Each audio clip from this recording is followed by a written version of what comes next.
The eastern mosquitofish has several distinct features. It has a flat head and an upturned mouth. The color of its scales range from olive gray to yellow, with a dark crosshatch pattern on its sides. It has fins that are mostly transparent, often with rows of black spots.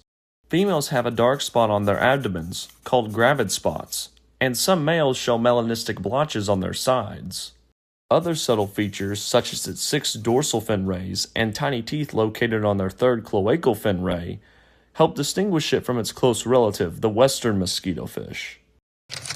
The eastern mosquitofish is native to the Atlantic and Gulf slope drainages of the U.S., as far west as southern Alabama.